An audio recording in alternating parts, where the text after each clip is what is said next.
Bayangkan diri Anda sedang berada di tengah pasar yang sangat ramai. Di kiri kanan, orang berteriak menjajakan dagangan. Ada musik yang diputar dengan volume maksimal. Orang-orang berlalu lalang sambil berbicara di telepon dengan suara keras. Di tengah kekacauan itu, apakah Anda bisa mendengar detak jantung Anda sendiri? Apakah Anda bisa berpikir jernih tentang kemana Anda harus melangkah?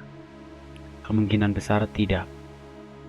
Anda hanya akan merasa pusing, lelah, dan ingin segera keluar dari sana. Seperti itulah gambaran kehidupan kita di era modern ini. Kita hidup di zaman di mana terlihat dianggap lebih penting daripada menjadi. Kita hidup di zaman di mana terlihat dianggap lebih penting daripada menjadi. Kita diajarkan bahwa jika kita tidak memposting pencapaian kita, maka pencapaian itu tidak sah.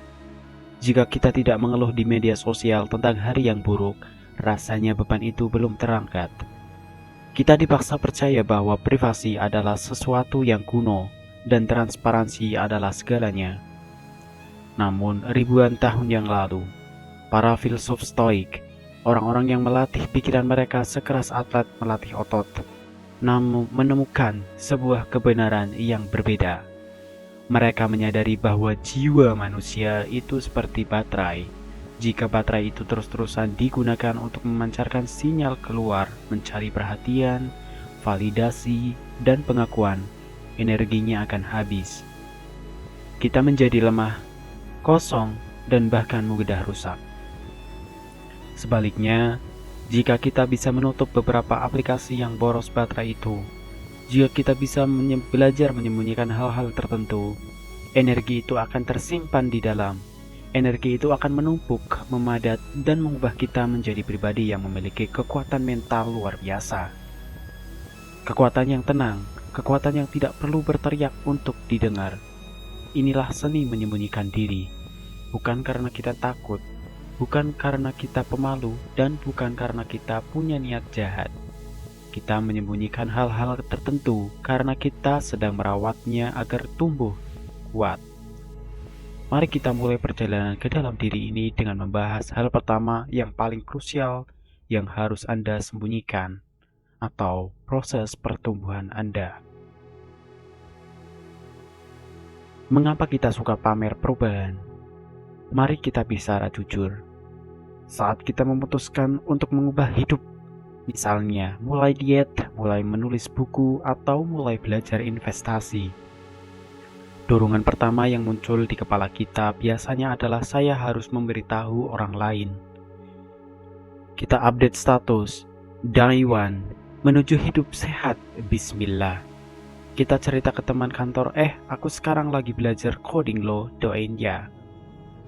Kenapa kita melakukan ini? Dalam bahasa yang sederhana, kita sedang mencari tepuk tangan di awal pertunjukan.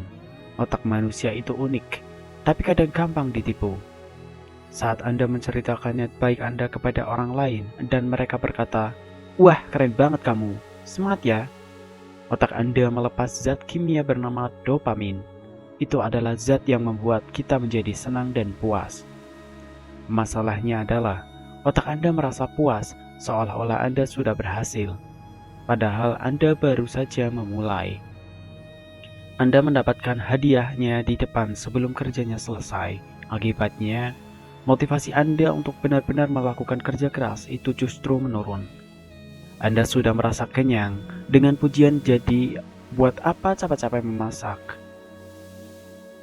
Inilah sebabnya banyak resolusi tahun baru gagal di bulan Februari. Karena resolusi itu sudah terlalu banyak diceritakan. Energinya sudah bocor kemana-mana sebelum sempat menjadi kebiasaan. Belajarlah dari pohon besar, seorang stoik, melihat alam sebagai guru terbaik. Coba perhatikan pohon beringin yang besar dan kokoh. Apa yang membuat pohon itu bisa berdiri tegak melawan badai? Apakah daunnya? Bukan. Apakah batangnya? Juga bukan. Yang memenahan pohon itu adalah akarnya. Akar memiliki tugas yang sangat berat. Ia harus menembus tanah yang keras, mencari air di celah-celah batu, dan mencengkram bumi dengan kuat. Dan yang paling penting, akar bekerja dalam gelap. Akar tidak pernah muncul ke permukaan tanah dan berteriak, "Halo, semua. Lihat nih, aku lagi kerja keras cari air buat si pohon." Tidak, akar bekerja dalam diam, sembunyi dan sendirian. Karena ia bekerja dalam diam itulah nutrisi bisa naik ke batang, lalu menjadi ranting dan akhirnya menjadi daun yang rimbun. Orang-orang hanya melihat daun yang hijau dan berkata, "Wah, pohon ini subur sekali." Mereka tidak memuji akarnya, dan akar itu tidak peduli. Dalam hidup, Anda harus menjadi seperti akar itu.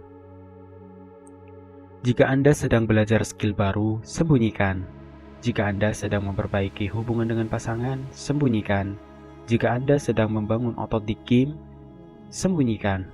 Biarkan tanah atau privasi menutupi kerja keras Anda. Jangan biarkan sinar matahari atau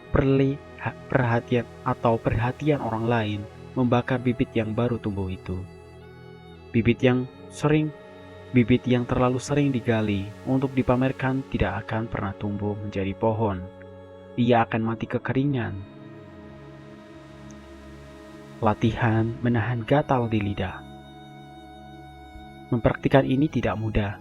Ada rasa gatal yang luar biasa di lidah dan jari kita untuk membagikan apa yang sedang kita lakukan. Kita takut kalau kita tidak cerita, orang akan mengira kita pemalas atau tidak melakukan apa-apa. Disinilah letak ujian mental seorang stoik. Anda harus berani dianggap biasa saja oleh orang lain, padahal di dalam diri Anda sedang terjadi revolusi besar-besaran. Bayangkan skenario ini. Anda sedang belajar bahasa asing setiap malam selama 2 jam. Teman-teman Anda mengajak nongkrong dan Anda menolak. Mereka bilang, "Ah, kamu sekarang sombong atau membosankan." Insting Anda pasti ingin membela diri.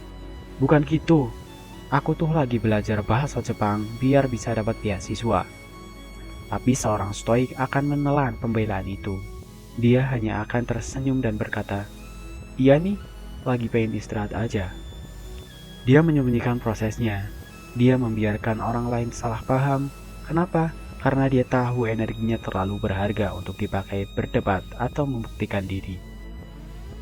Menyimpan energi itu untuk belajar satu bab lagi. Nanti 1 tahun kemudian, saat dia tiba-tiba memposting foto sedang di Tokyo dengan beasiswa penuh, teman-temannya akan kaget.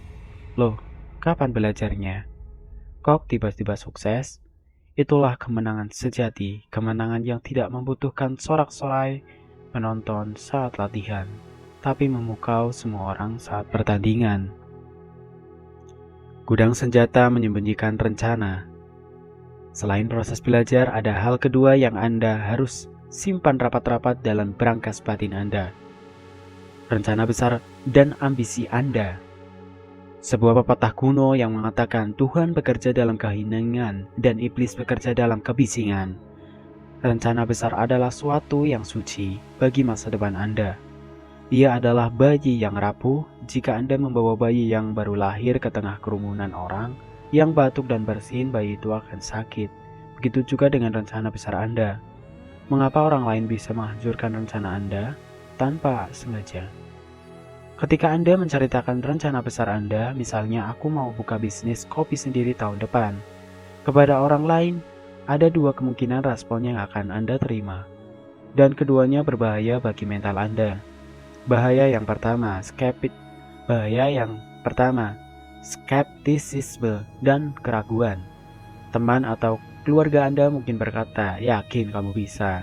Sekarang kan saingan banyak, modal dari mana? Jangan mimpi ketinggian deh."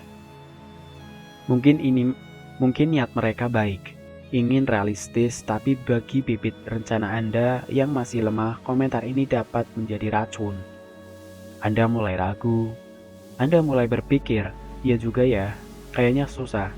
Semangat ya tadinya berapi-api." Tiba-tiba padam disiram air keraguan orang lain. Seorang stoik menyadari bahwa pikiran manusia itu mudah dipengaruhi. Oleh karena itu, Dia melindungi pikiran dengan tidak membiarkan opini orang lain masuk ke ruang perencanaan. Dia menyusun rencananya sendiri, merisetnya sendiri, dan mematangkan sendiri sampai rencana itu benar-benar menjadi beton yang keras. Saat rencana itu sudah berjalan dan kuat, barulah komentar orang lain tidak akan bisa menghancurkannya. Bahaya 2. Validasi prematur atau pujian yang mematikan. Seperti yang dibahas di bab 2. Jika orang merespon dengan, "Wah, ide bagus," kamu pasti kaya nanti, Anda akan merasa puas duluan. Tekanan internal yang seharusnya mendorong Anda untuk bekerja, malah bocor keluar lewat mulut. Pikiran tentang panci presto atau pressure cooker. Agar dagingnya di dalamnya bisa empuk dan matang, panci itu harus tertutup rapat. Uap panasnya tidak boleh keluar. Tekanan yang tinggi di dalam itulah yang memasak dagingnya. Ambisi dan rencana Anda adalah uap panas itu. Jika Anda terlalu membuka tutup panci untuk menunjukkan dagingnya ke orang lain, uapnya keluar, tekanannya hilang, dagingnya tidak akan pernah matang. Biarkan tekanan itu menumpuk di dalam diri Anda. Biarkan rasa ingin sukses itu membakar diri Anda dari dalam. Jangan biarkan ia keluar lewat kata-kata manis.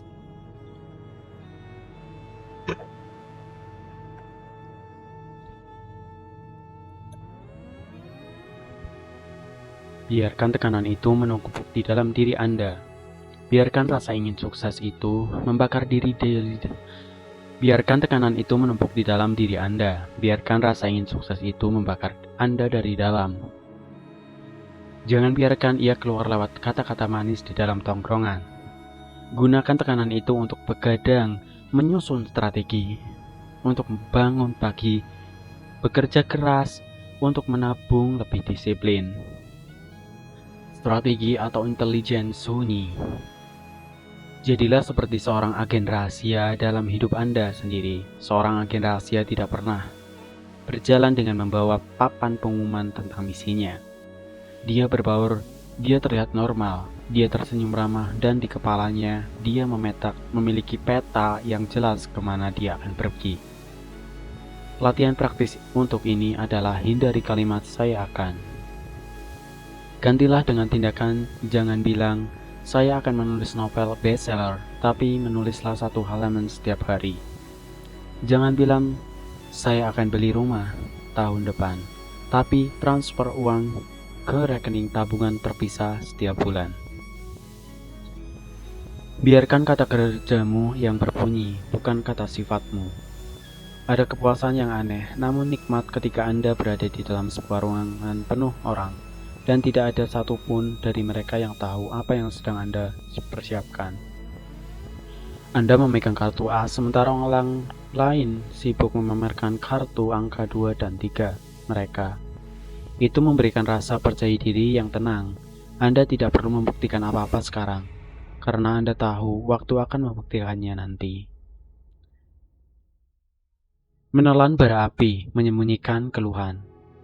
Sekarang kita masuk ke bagian yang lebih sulit, menyembunyikan hal positif.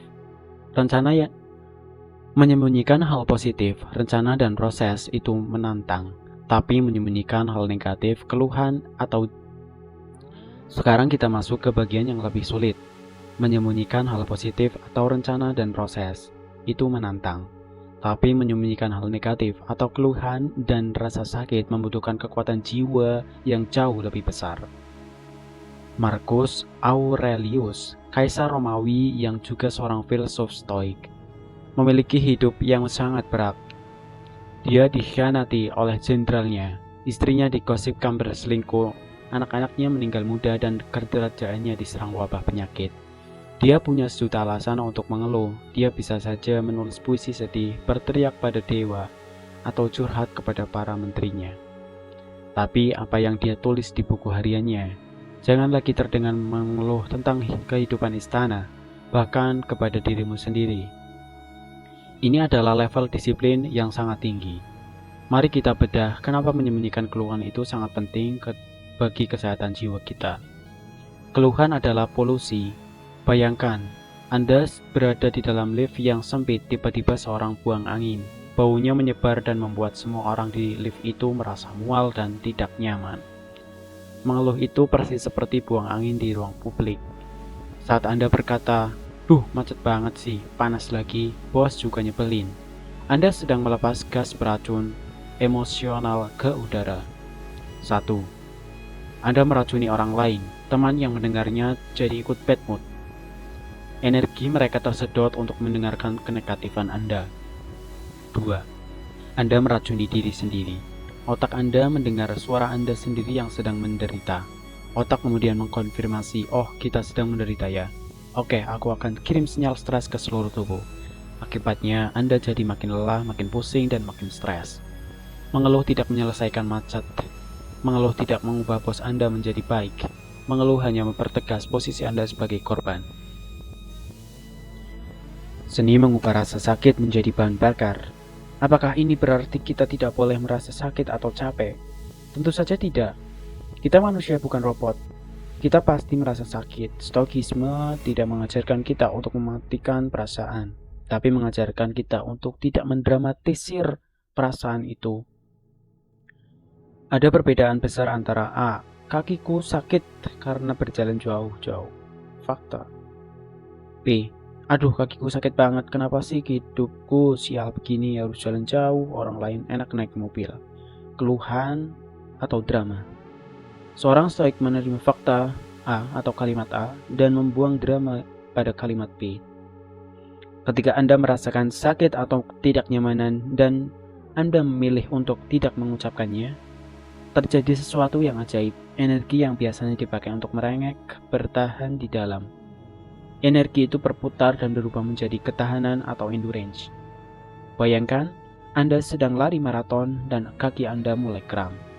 Jika Anda berteriak sakit, Anda mungkin akan berhenti. Tapi jika Anda menggerakkan gigi, diam dan fokus pada nafas, rasa sakit itu entah bagaimana menjadi bahan bakar yang mendorong Anda satu langkah lagi dan satu langkah lagi. Latihan untuk bagian ini disebut puasa keluhan. Cobalah selama 24 jam ke depan untuk tidak mengeluarkan satu kalimat pun yang bernada negatif tentang cuaca, lalu lintas, makanan, atau pekerjaan. Jika makanan itu enak, cukup dengan dimakan atau makan secukupnya untuk kenyang, tanpa perlu bilang rasanya kayak sampah. Jika macet, nyalakan musik atau podcast, tanpa perlu update status marah-marah. Di akhir hari, rasanya perbedaannya Anda akan merasa lebih berwibawa. Di akhir hari, rasanya perbedaannya. Di akhir hari, rasakan perbedaannya. Anda akan menjadi lebih berwibawa terhadap diri sendiri. Anda telah memegang kendali atau respon Anda. Anda telah menelan bara api dan bukannya terbakar. Anda malah menjadi hangat dan kuat. Ini adalah akhir dari bagian 1. Kita telah membahas tentang menyembunyikan proses, rencana, dan keluhan. Masih ada bagian krusial lainnya seperti menyembunyikan kebaikan atau amal, menyembunyikan penilaian terhadap orang lain, dan menyembunyikan informasi pribadi atau finansial untuk ketenangan hidup di era digital. Jika Anda suka dengan video seperti ini, silakan klik tombol subscribe-nya. Dan tonton video selanjutnya dalam pembahasan ketenangan diri dan pencapaian yang Anda harus lakukan di kemudian hari. Tetap semangat dan jalani hidup ini dengan menuju masa depan. Jangan sampai menengok ke belakang. Terima kasih. Cukup sekian.